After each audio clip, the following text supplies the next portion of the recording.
Janis is back from Africa, and she's got a special friend with her who was on the trip with her.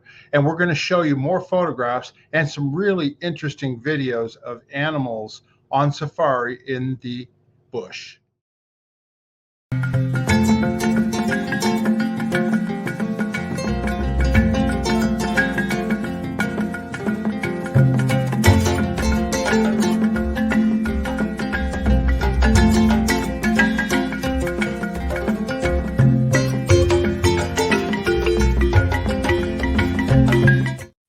Aloha, everybody. Welcome back to our channel, Scientology Peeling the Onion. And we're also simulcasting this as well on my channel, Las Vegas Travel and More. And I'm here with my co-host, Janis Gillham Grady. How you doing, Janis? G'day, everybody. Good, Mark. This is our part 2 of my trip to Africa, huh? That's right. And then we've got more photos, but also we've got some videos of the animals that you all saw. But we also have a special guest. And why don't you go ahead and introduce? Yes. Yeah, our special guest is a longtime friend. I've known him since he was 18 years old. And there was actually going to be 10 of us on this trip, but his significant other couldn't make it for family reasons. So Mike Laws came with his 2 sons on the trip, and we had a great time with 9 of us there. So let me introduce my good friend, Mike Laws. Welcome, Michael. Welcome to the channel. And yeah, we covered last week. Janis had some photos, and we showed like of the trip and to Victoria Falls and all that. But I've got some photos from yours, and we thought we would show some of them and then get your viewpoint and feelings on how what you felt about the trip. Sound good? Okay. Yeah, I've got about 1,000 photos and videos as well that I haven't necessarily shared yet, but I need to go through them. I'm not a very good photographer, so I take a bunch and I'll generally wind up with, a good one. But you had a good camera in your phone, and that definitely helped. Yeah. Yeah, I got some great photos of Janis photographing the wildlife. Yeah. Now, Michael actually arrived in Africa before the rest of us because he went to Cape Town first and I went to Cape Town last. But Michael, how was your trip getting to Africa from Houston? It was part of the adventure. And if Janis had come to me 2-3 months ago and said, "Hey, I want to go to Africa," I would have said, "No way, I got to work." She got smart and booked it so far in the future that I wasn't even sure I was still going to be alive. And so I said yes and invited my sons. They wanted to go. Everyone wanted to go. And so I'm like, okay, then I had committed to others and I couldn't back out of it.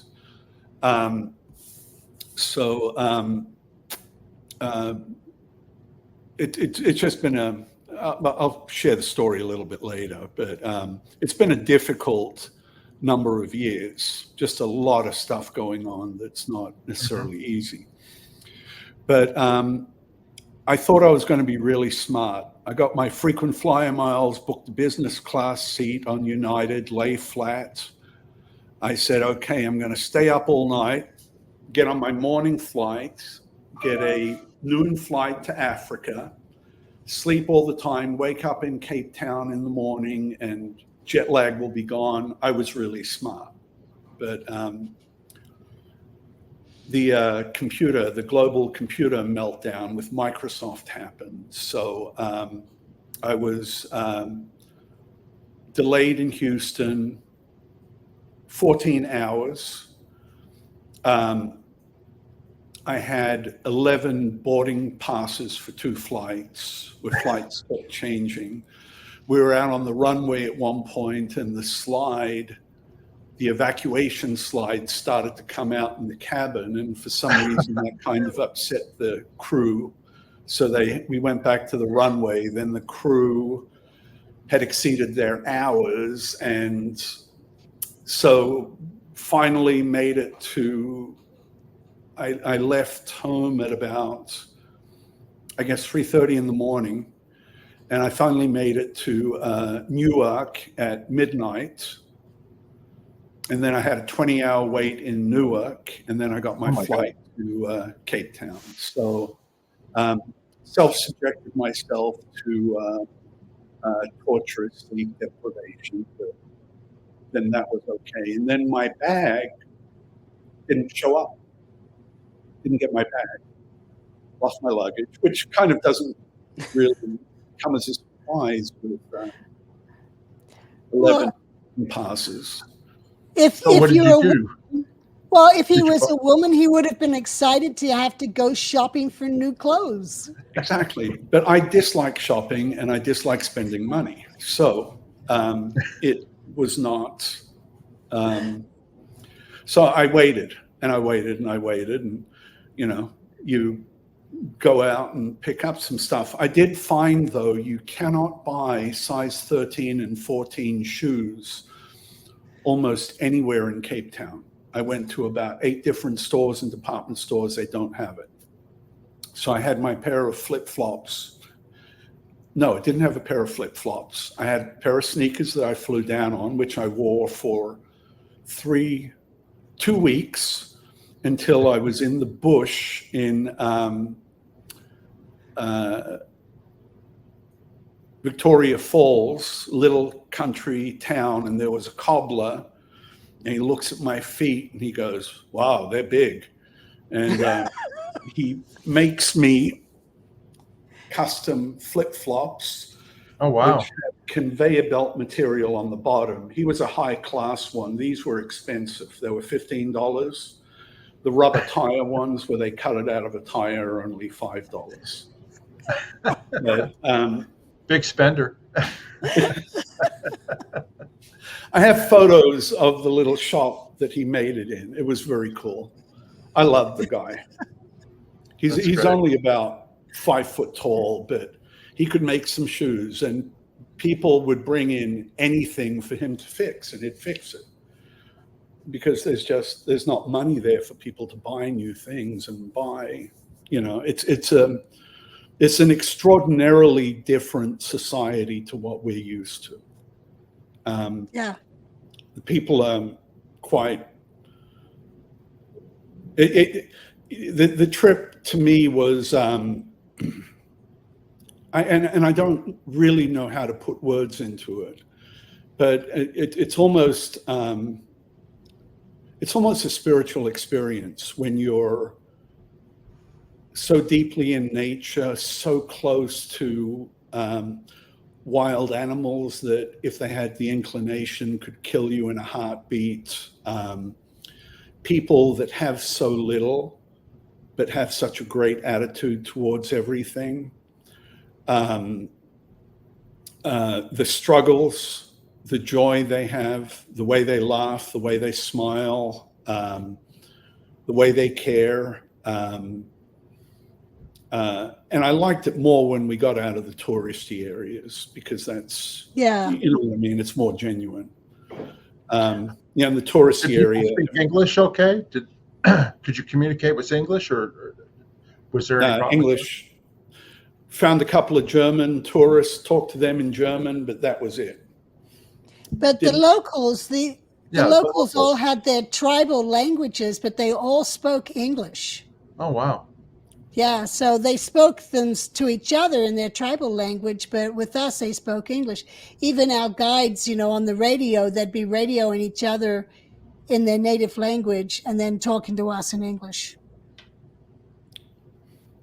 It's the thing was, the whole setup was really amazing when you consider that all of us were completely out of our element. We had no idea how to act or conduct ourselves in that type of environment. There was shit everywhere that could have killed us, and none of us would have hurt.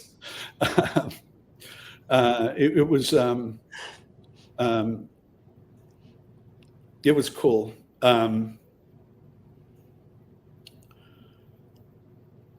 Anyway, sorry, I just detracted you.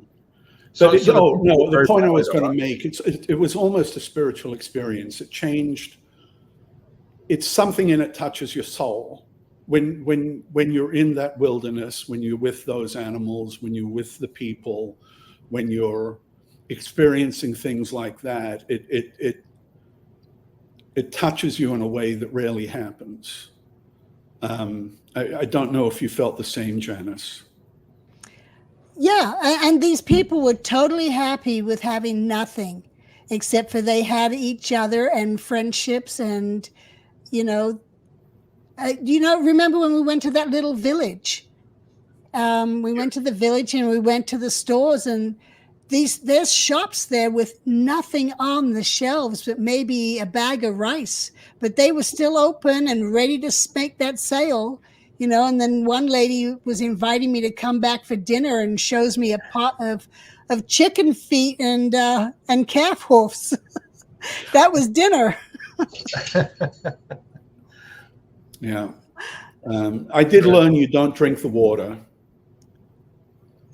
Drink bottled water. You learned that from experience. I learned that from experience in Cape Town. Do they have bottled water everywhere you went, or yeah? What? But they only give you 2 little bottles of water, and big ass people like you and me, Mark, we need more than 2 little bottles of water a day. We're part camel. So I ran out, and rather than walking out and buying some more, I just said, "Oh, I'll drink the tap water." The locals say they drink it. Well, the locals have an intestinal fortitude better than mine. Yeah, absolutely. I understand. Now, how was the food? The food was incredible. When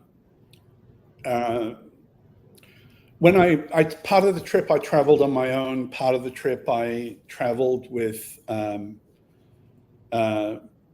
Janis and the group. And when I traveled on my own with my sons, they're foodies, so I tried to focus more on really good food events. And just amazing.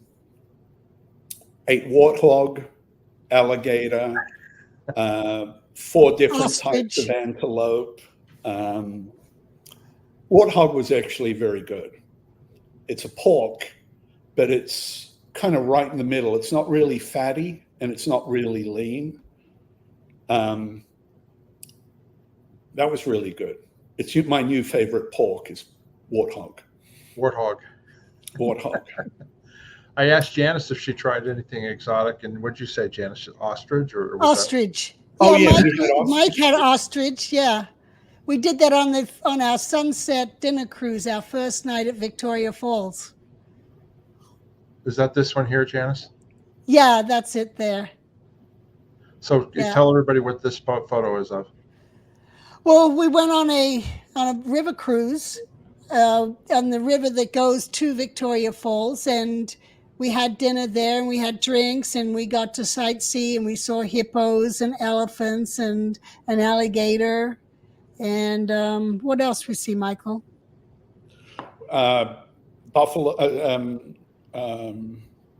We saw hippopotamus. Yeah. Hippopotamus, gator, lots of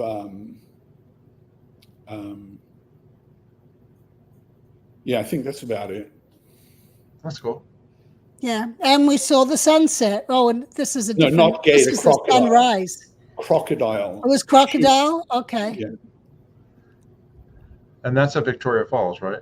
Yeah, that's at Victoria Falls. We got up the next morning for the sunrise of Victoria Falls. So we were on the river for the sunset, and then we went to Victoria Falls. We got there like around 6:30 in the morning and walked the whole coastal line there, the cliff line, and got great photos of the sunrise. And did you get wet? Yeah, that's why we're wearing raincoats. The mist, there was no rain, but it was just the mist, coming up from the falls. It soaked us. Yeah, definitely. Those falls are dropping 1,000 feet. Wow. 100 stories. Do you know what river it is? Zambezi. Okay. And it separates Zimbabwe from Zambia. Okay. which is where Michael- Dr. Livingston was. Dr. Livingston, I presume. Michael, I was going to ask, did you have to buy a raincoat, or did you actually have that on you when you flew from Texas? No, that was a rental. Okay. I think that was a rental. Yeah, across from the For the entrance. first time in my life, I packed in my little on-luggage backpack a spare pair of underwear and socks. And for about a week, I was washing every night in my sink. I had that happen to me one time going to Asia. My bag didn't make it, and it wouldn't be there for 24 hours. So from that point on, anytime I travel on my carry-on, I always have an extra pair of underwear and socks and a shirt, just in case, because you know you can get something after that. But yeah, everybody learns the hard way when they lose the bag. Yeah. Okay. And then Yeah. this is the airplane. Yeah, this is the little plane that flew us from Victoria Falls down to the Davison camp. It was what, a 40-minute? Yeah, it was about a 40, 50-minute flight. I have another photo that I was not supposed to take, but I took it anyway, which was of the UN people who were flying in. We paying tourists had to fly on that little it was about a 30 or 40-year-old plane. It was an old plane. It was in good shape, but it was an old plane. They had a Learjet with everything, and it was there was a United Nations summit on tourism. So you had all these super expensive Learjets lined up on the runway, and we got into this little prop plane. I just loved that contrast.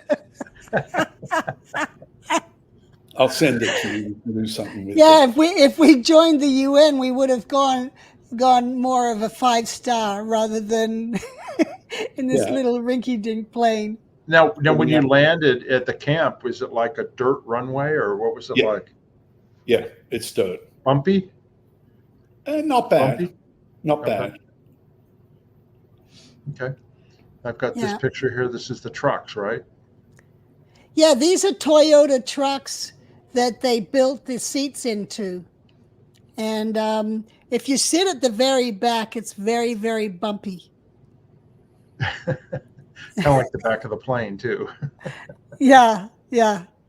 And there's Michael, I see there. Is that your sons in the back, Mike? Yeah, behind me, my boys. And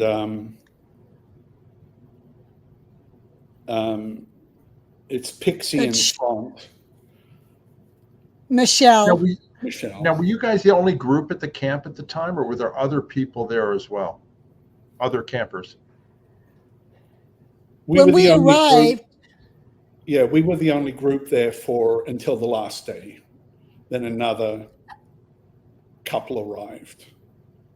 Yeah, on our last day, 2 people arrived.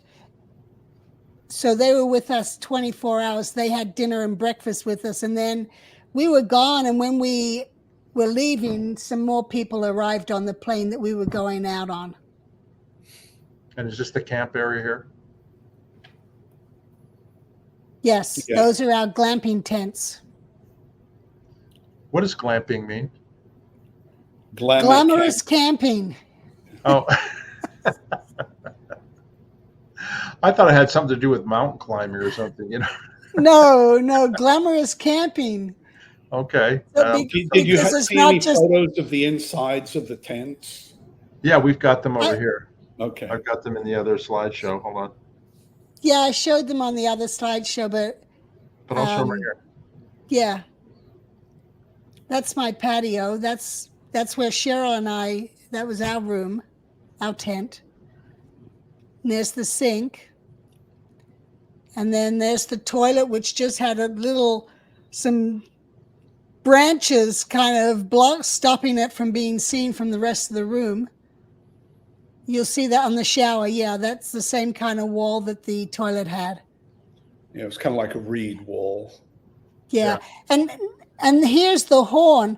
Now, I don't know if I mentioned in the last video, but at nighttime, if you were over in the lodge and you wanted to go to your tent, you had to get a guide, and the guide would take you to your tent. And then you're stuck there unless you'd prearrange for him to come back and get you. But you're stuck there until the next morning when the guide comes by and does a wake-up call. And then as soon as it's light, you can go over to the lodge. Otherwise, you stay there because you don't know what's going to grab you in the middle of the night if you go wandering out there. You can hear baboons and the lions and elephants. And you'll wake up in the morning and there's elephant dung all the way around your tent. So they were there and it was fresh.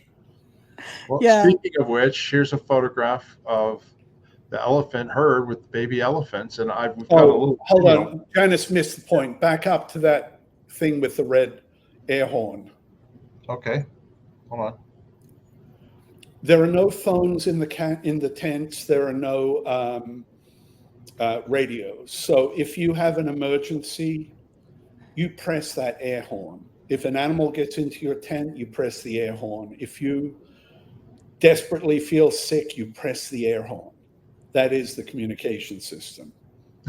Yeah. And everyone will come running. Yeah. Now, you would kind of touched on this a little bit earlier. I dove into how everything works because that's what I like. So I wanted to know what happened with the toilet water once you flushed it. I wanted to know where the water was coming from. I wanted to know where the electricity was coming from. So I got. Did they have like a well? Did they have a well for the private tours of all of how everything works? Did they have a well? Is that how the water got there? A well?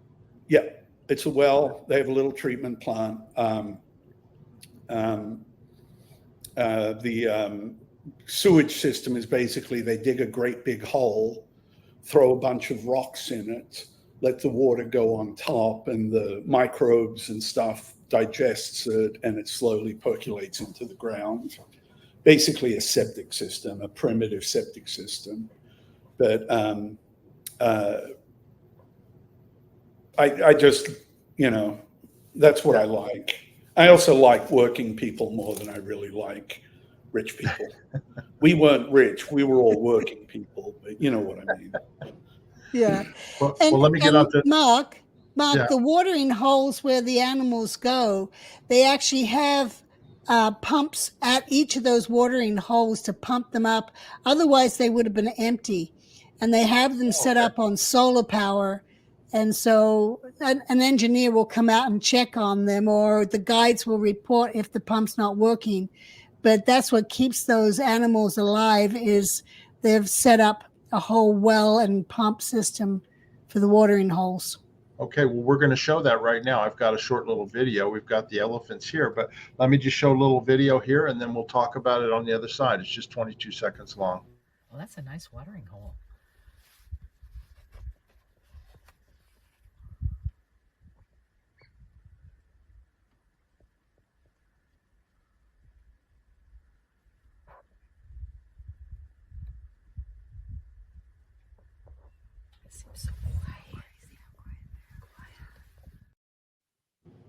That is amazing. I mean, this is not some wild animal park in Southern California. I mean, they're right out there in the wild, right, Mike? Yeah. No, it's absolutely in the wild. We had a herd like that actually walk in between the tents one day. Ryan, my eldest son, and I were walking out of our tents, and we walked into the middle of basically a herd that was crossing through the middle of our tents. And, they teach you to be slow, deliberate. Don't make yourself stand out from the solid things in your environment. But it's part of the experience. They are real animals in nature that have had little conditioning with men. With man. They forbid you to feed them. They don't want you to turn them into pets. They clean up all their trash so the elephants can't get into it. They try and keep it as natural as they can. At least the good groups do. And it's like a preserve too. Like they can't be hunted for their ivory or anything, right? not on this Camp. well, there's another word for it. Concession. Concession. There's other concessions that are hunting concessions. There's a problem. The elephants in some areas are now overpopulated. The population grew so heavily that after they were protected, that, I mean, we'll drive through areas and there's, the concession was over 500 square kilometers for this reserve. So in 500 square kilometers, there were only maybe 30 or 40 people in 3 or 4 camps. So the ratio to nature is tiny.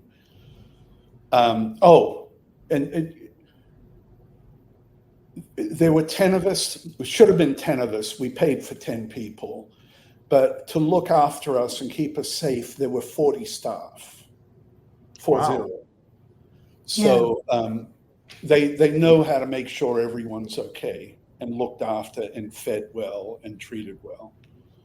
I've got another video here of the elephants and zebras, Cheryl. Here is the new herd coming in. I was thinking Join these guys. yeah, everybody comes to it here. We shouldn't get out, right? No. We will when we are in our concession here, national parks. You know the law. Oh, the laws that you stay in? We got the zebra section down here. Zebra. Oh, zebra. It's amazing that there all these different breeds of animals just sort of hanging out together, right? Right, Michael and Janis? There's a synergistic relationship between many different types of animals. Elephants have poor eyesight. Zebras have very good eyesight. Zebras see alarm a lot sooner than the elephants do. Elephants have a better sense of smell. Giraffes have amazing long-term threat assessment because of their height. But when they're together and they're not predatory prey animals, they have communication systems between them. Like the zebra will hang out with a giraffe because the giraffe can see a threat before they do. There they are in that photo, right? Isn't that a Yeah. zebra below the giraffe? So Yes, it is. it's really interesting. One other thing, the wells, you saw the concrete well and the solar cells, and I'm like, I want to go look at that, and they're like, no, you can't go out because there's lions around here. And Too I'm dangerous, like, then come. I'm going to go out. I want to see it. The concrete pump stations and how it all worked, and they argued and decided the customer was right, and one of the people went out with me and then the other one stayed with everyone else, and we had 2 guides, 2 vehicles, and we get out and he's fascinated because he's never looked at it before. No one's ever asked him to look at a lot of it was built in 1960. We wound up looking at several of them, and these tanks and watering holes many of them were built around 1960 to keep the animals closer to the concession where they were safe and stop them migrating into other areas where they could be poached. Right. And talking about poaching, we did run into a water buffalo that the lions did a takedown of. Sorry about that. The lions did a takedown of this water buffalo, but we saw later on that it actually had a wire across its face where the poachers had gotten to it, but it had escaped and it slowed it down. So it became dinner for the lions. That's amazing. So speaking of the lions, let me show this. This one blew my mind.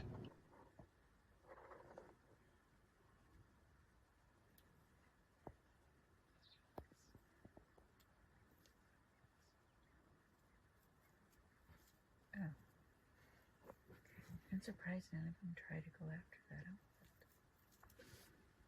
Probably because there's still herds around.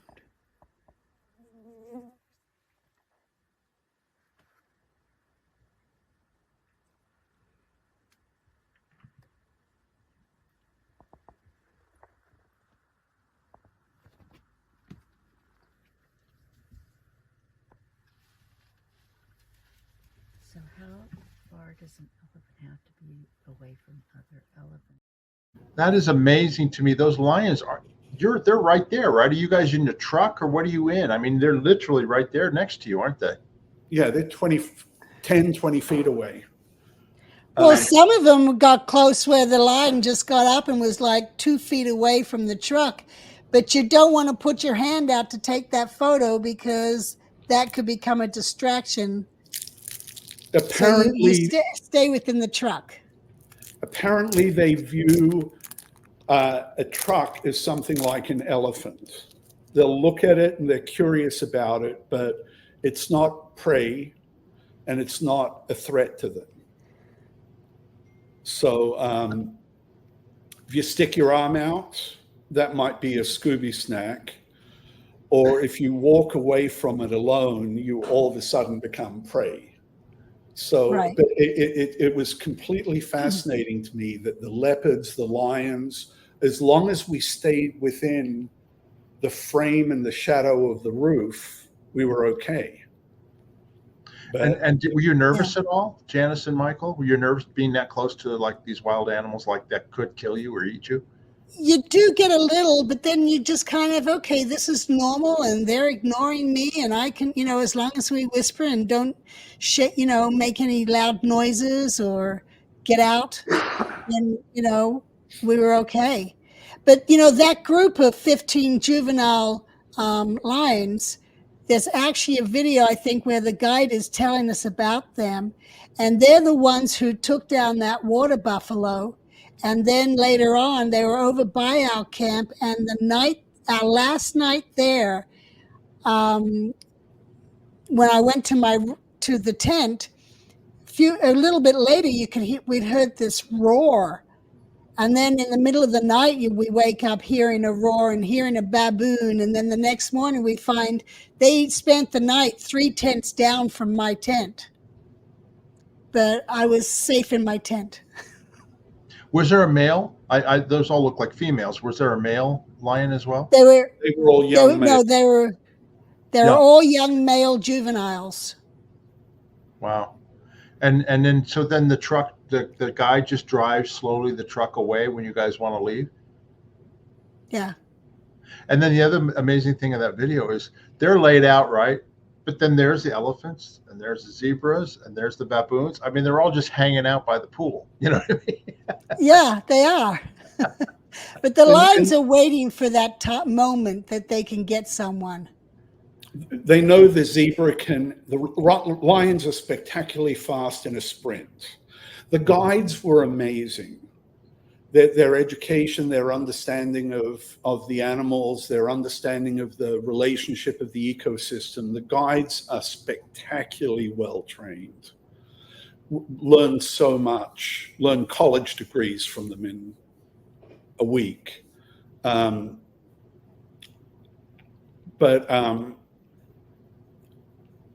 They had,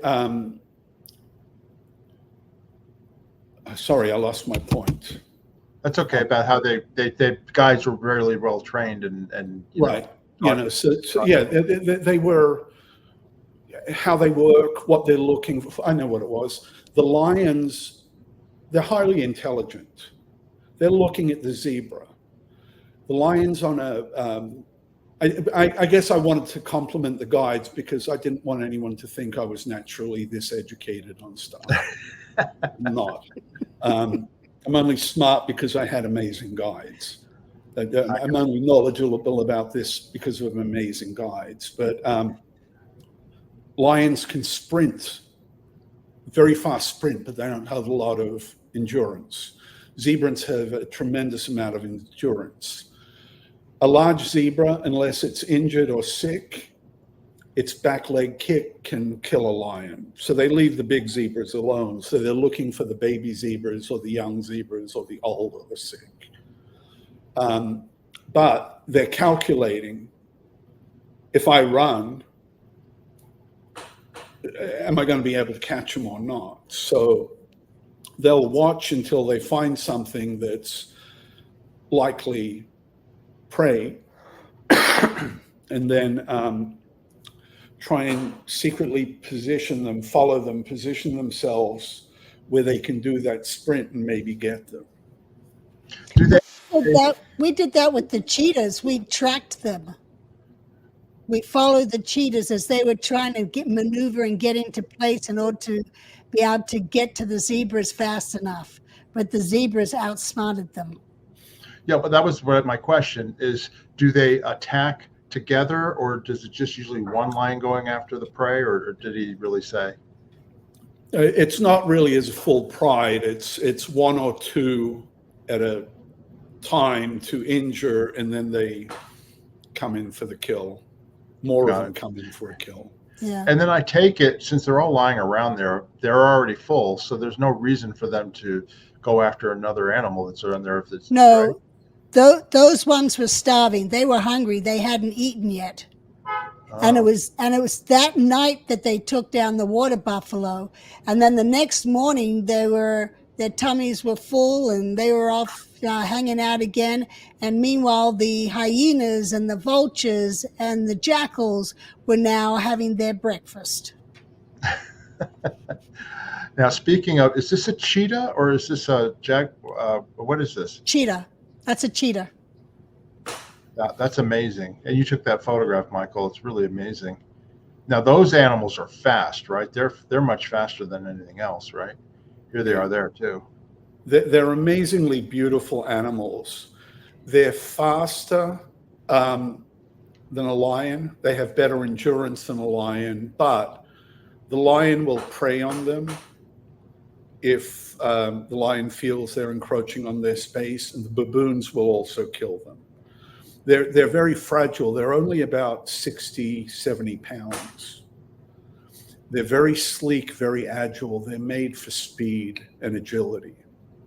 Well, and then there's that other thing that you mentioned about survival. I mean, literally those spots make them blend in with their surroundings, doesn't it? I was noticing that there and there. You know? Yeah. And these two here are brothers, and we actually got close enough where you could actually see on one of them at his stomach, there was a line there where he'd actually been caught up in some wires, and they ended up having to cut him out, and he recovered and is out there again. It's amazing. But they're juvenile brothers, young brothers. Yeah. Here's the lions again, right? Yeah, that's after they were fed. Yeah, look at their tummies. Some of them look pregnant. Oh boy, they hit the buffet.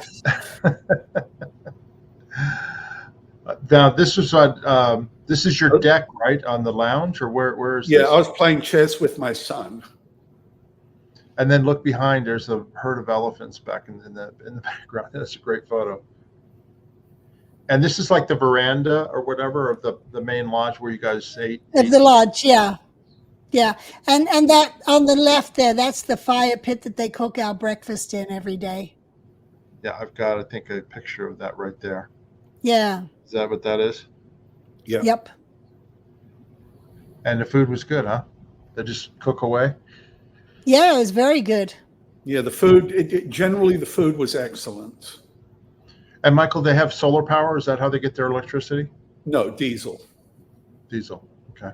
They had solar power, but they'd been running into solar power. These guys have been phasing out solar. They had solar, but it was giving them problems. They don't have battery backup. Batteries are not readily available. So they use diesel generators for the camp, and they're using diesel generators for the watering hole right now. The wells are all electric submersible. So an electric pump goes down a 4-inch or larger casing to the water table and is running. And a diesel The sunlight doesn't give enough water to get enough water to the animals, so they're using diesel. Okay. Now I was going to ask on this veranda, what was the temperatures like? Was it warm or was it cold or mixture, or how was it? Freezing in the morning, pretty hot during the day, cool to cold at night. Well, it was very cold at night that we would get into bed and find a hot water bottle in there. Oh yeah.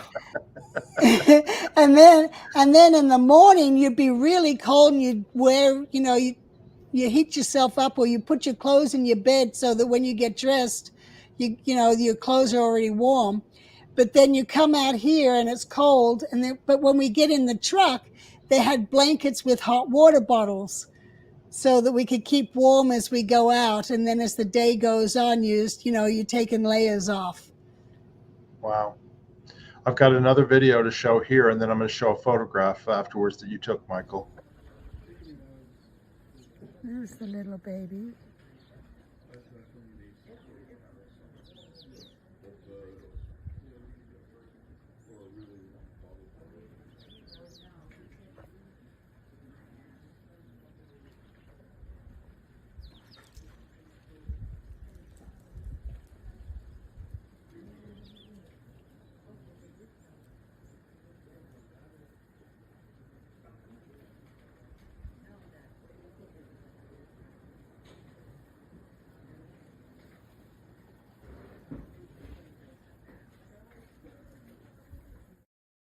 And that elephant is coming over to say hello. And who's that? That's me. But you see, now here it's the afternoon, and I've been stripping down because it's gotten so hot. But at nighttime in the morning, it is freezing. Yeah, that's pretty amazing. And Michael, you took that photo? Yeah. One of my little jobs, I travel a little bit with Janis, and I make sure, Paul, God rest his soul, I make sure that his wife gets pictures taken of him. To show that I was there. No, exactly. Michael, I've noticed that in Janis's photos on her trips. If somebody doesn't take pictures of her, she's usually not in the photo. No, I said kind of to go out Paul, of my way. Yeah. All of the I used to widows say I kind of go out of the way for, because That's pretty Yeah, amazing. you're a So good- Janis, you're doing you're a that good video. man, You're shooting Michael. that video we saw. You're shooting that video we saw in that photograph, right? Yes, I am. As she's coming closer and closer. And that's what, sunrise, sunset? sunset. Yeah. And we would go out. We'd go out in the morning, and then while we're out, they would feed us. Well, we'd have breakfast before we go, and then they'd give us morning snack. And then we'd come back later for lunch, and then we'd hang around camp, and then they'd give us an afternoon tea. And then we'd go out for our sunset trip, and they would give us a high tea out on safari as we watch the sunset, and then we go back to camp and get dinner. It was nonstop food. Non-stop food and non-stop booze.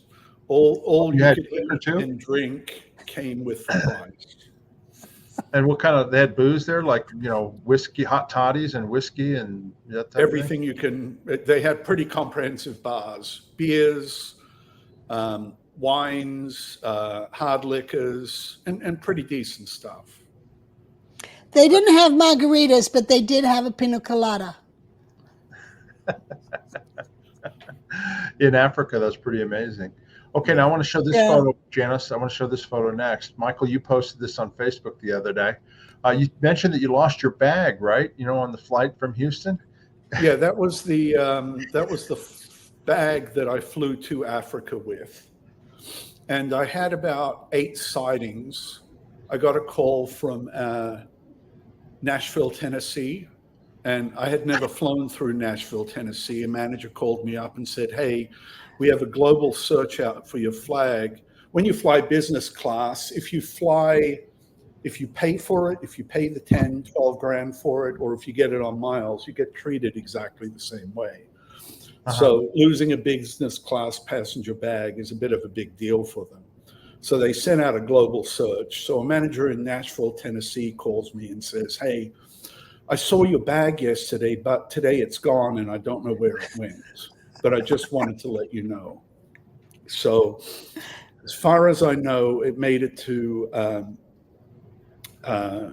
Cape Town, Victoria Falls, and Cape Town, always after I left to the next location.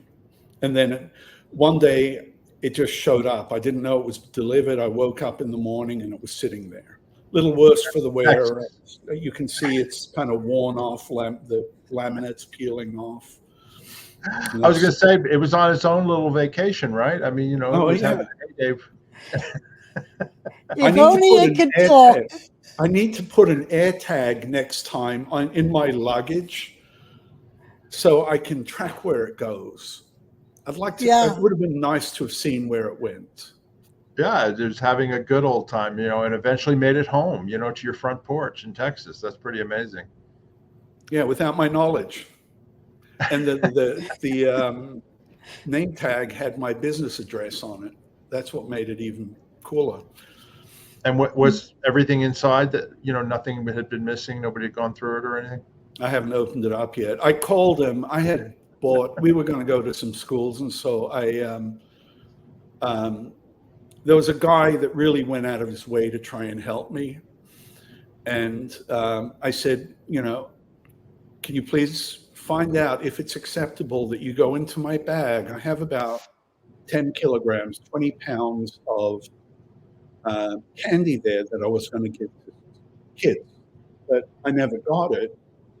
I would love for it to go to some kids and give someone a smile rather than coming all the way back to me. So he said, well, let me ask my supervisor. And I hadn't heard back. I haven't opened it up yet to see. Okay. You never know. May have a bunch of souvenirs in there, you know, that have picked up along the way. It could have. Yeah. It could have. All right. I've got some other photographs to show here, Janice. So this is, where is this at? This is in Cape Town. After Victoria Falls, four of us, Cheryl and I, Judy, Cheryl's cousin, and Susan, who is Denise's friend, the four of us went to Cape Town and stayed at a cute little French boutique hotel. Anyway, Ernest and Gay Corbett came and visited me while I was there. Ernest and Gay were Scientologists who, after they had gone and visited 12 ideal orgs, they left Scientology and joined the independent field. And they took about 50 to 60 people with them when they left.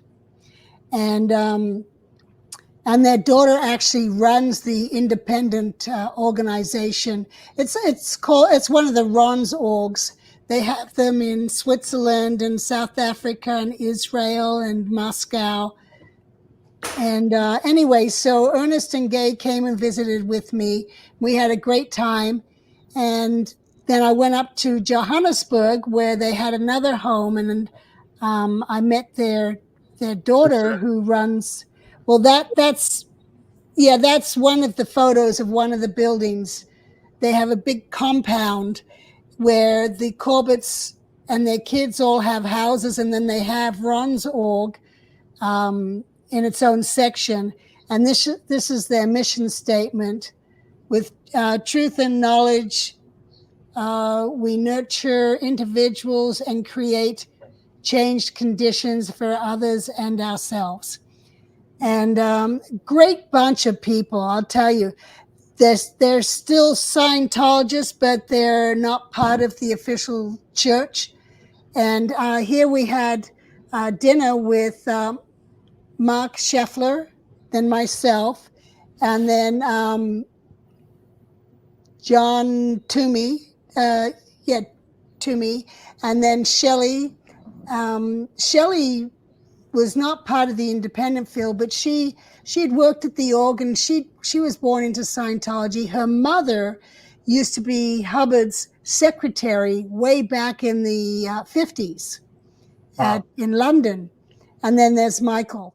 Well, we had technical difficulties. My computer froze up and I basically was ejected from the recording. So anyway, I edited the ending and I'm just editing this piece on at the end. We hope you enjoyed the stories about the trip to Africa with Janis and her friend and my friend, Michael Laws. If you'd like to subscribe to our channel, please hit that subscribe button. We really appreciate the support. We put out this video on my Las Vegas Travel and More channel, as well as the Scientology Peeling the Onion channel. And if you would like to subscribe to both channels, please click that subscribe button and also click the like button and the notifications. Greatly appreciated. If you have any questions or comments regarding this video, please go down below and write them in the comment section. We check them all the time and we will answer them. If you'd like to support our channel, either one of them, you can buy us a coffee. There's a link down below in the description. Just click on that. You can buy us a coffee, and any money we get from it just goes right back into the channel. And we, again, appreciate any support that we get.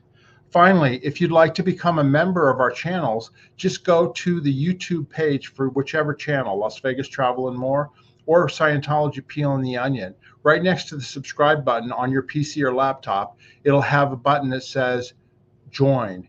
And that's where you can actually find out for the different perks that you get for different levels of membership. It's just another way to support the channel and help us continue what we're doing. We want to thank our existing members of our channels, and we hope that many more of you will join.